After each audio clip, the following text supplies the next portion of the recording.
बिस्मिल्लाहिर्रहमानिर्रहीम अस्सलाम वालेकुम to all my dear viewer. तो व्यूवर ये 2021 जो अगस्त में वैकेंसीज आई थी, इनका जो एक 152 जीटीपी के इनिशियल टेस्ट का एक्सपीरियंस है। ये डिफरेंट सेंटर्स के हैं, एकेडमिक एमसीक्यूज होंगे और इंटेलिजेंस की भी इंफॉर्मेशन होगी। एक्सपीरियंस ही शेयर किया है और उनके हमने जवाबात भी बताए हैं, तो आपने अच्छे से वीडियो को देखना है। और ये 23 अगस्त का ये टेस्ट होगा।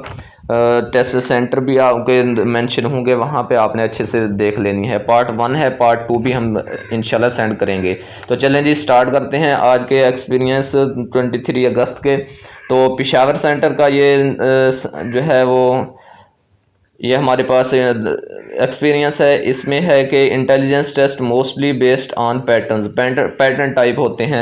इंटेलिजेंस टेस्ट जो होते हैं वर्बल के एमसीक्यूज होते हैं, पैटर्न टाइप होते हैं कि पीछे किस तरह से हैं, आगे उसी तरह से जिस तरह से मैंने अक्सर वीडियोस में आपको बताया। इंटेलिजेंस टेस्ट जो मोस्टली होते हैं पैटर्न उसी तरह के होते हैं। आगे in physics dimensions and mostly was from second year course. Physics में वो कह रहे हैं कि डायमेंशन में से अक्सर क्वेश्चन थे और उसके अलावा जो थी सेकेंड ईयर कोर्स में अक्सर क्वेश्चन थे।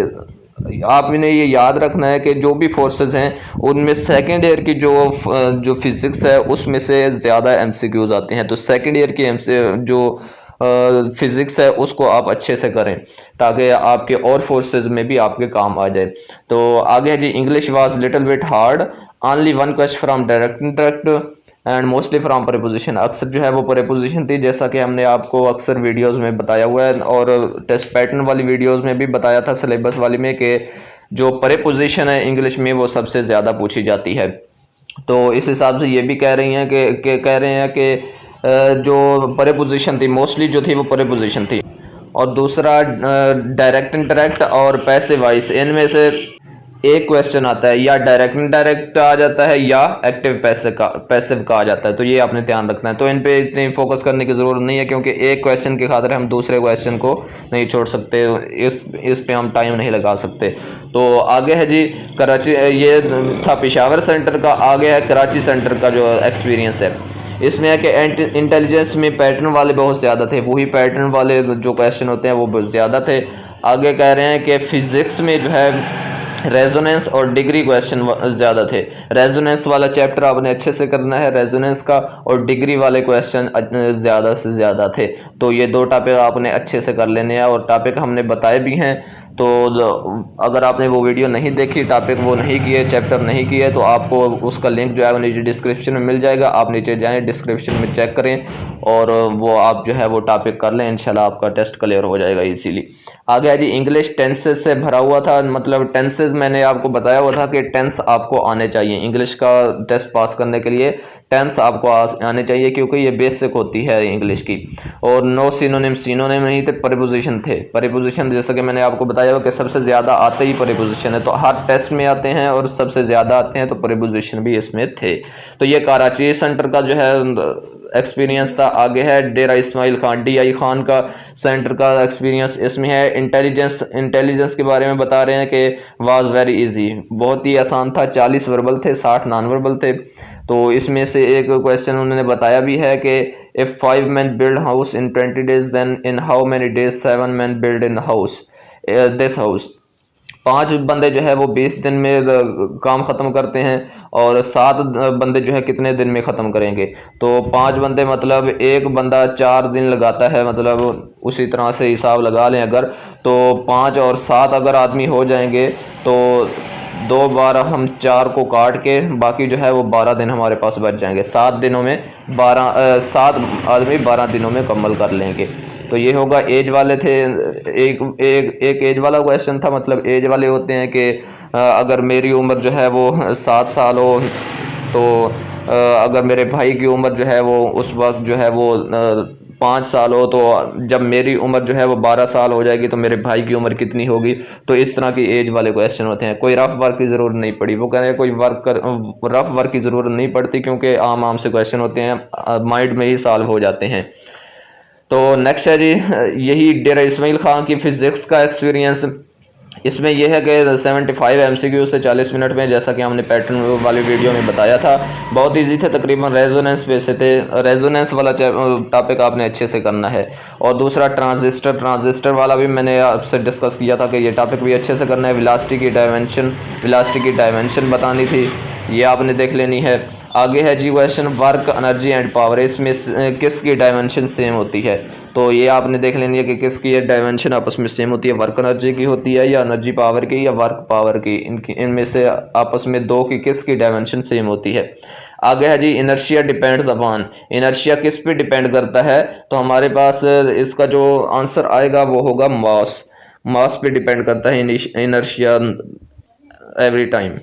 और अगर दूसरा वो पूछ लें कि मोमेंटम किस पे डिपेंड करता है, मोमेंटम डिपेंड अपॉन, तो वो दो चीज़ों पे, मास पे भी और स्पीड पे भी, ये दोनों चीज़ों पे डिपेंड करता है। इनर्शिया सिर्फ मास पे, मोमेंटम दो चीज़ों पे, मास और स्पीड पे।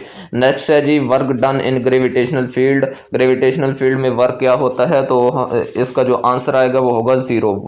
वर्क जो होगा ग्रेविटेशनल फील्ड में वो ज़ीरो होगा, क्योंकि आपस में डिस्प्लेसमेंट और फोर्स जो है वो आपस में परपेंडिकुलर होते हैं। Work done in gravitational field is zero.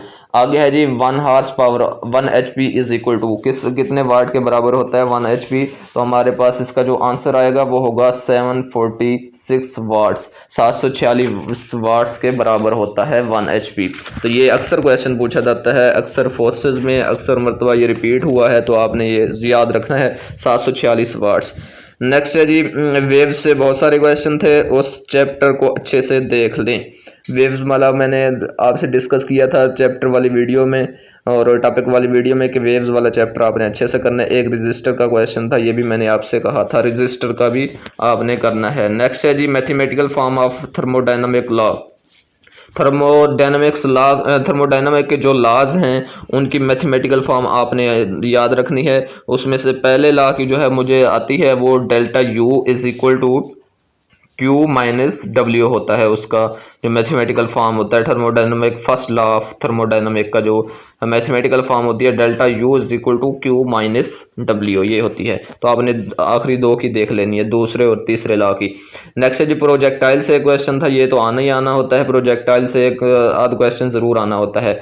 तो चलें जी नेक्स्ट क्वेश्चन है mass is given weight is required. वो कह रहे हैं कि मास जो है वो दिया हुआ था और दूसरा मास दिया हुआ था, वेट निकालना था। तो इस यहाँ पे कौन सा फार्मूला लगेगा? तो सिंपल है, W is equal to mg।